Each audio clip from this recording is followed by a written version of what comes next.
តាជម្រាបសួរពុកម៉ែបងប្អូនទាំងអស់គ្នាតាបងប្អូនសូមបង្ហាញជាមួយនឹងខ្សែដៃត្បូងទទឹមបងម៉ូតអតេតង់ណាតាបងសម្រាប់ខ្សែដៃនេះយើងដាំជាមួយនឹងផ្លាទីនទឹក7ពេញបងទំហំត្បូងរបស់គេ3លីកន្លះគុណនឹង4លីកន្លះទឹកភ្លើងស្អាតទាំងអស់បងប្រភេទត្បូងទទឹមបៃលិនឆ្នៃឆៅបង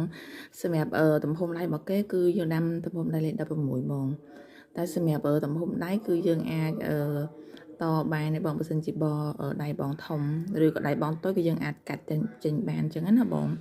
តាបងសម្រាប់ត្បូងនេះគឺយើងទៅលើប្រភេទត្បូងស្អាតភ្លើងគូតពេញហ្មងណាបងហ្នឹងហើយទឹកភ្លើងស្អាតបង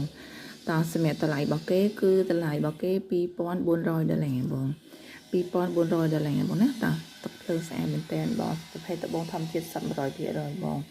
តសម្រាប់បងដែលស្រឡាញ់ចាប់អារម្មណ៍អាចមកមើលដល់ទីតាំងក៏បានឬក៏បងទិញតាមเพจក៏បានដែរបងសម្រាប់វ៉ាន់ជាងគឺយើងអាចផ្ញើបានគ្រប់ខេត្តក្រុងជូនបងមកណាតបងសម្រាប់ទីតាំងបងប្អូនលក់នៅទីរងខេត្តបៃលិនបងយាហៅឡៅបន្លុងតូនមុខលោកយាយាថ្មីបងសម្រាប់លេខទូរស័ព្ទចាំបងប្អូនដាក់នៅលើវីដេអូបងតាអរគុណច្រើនជម្រាបលាបង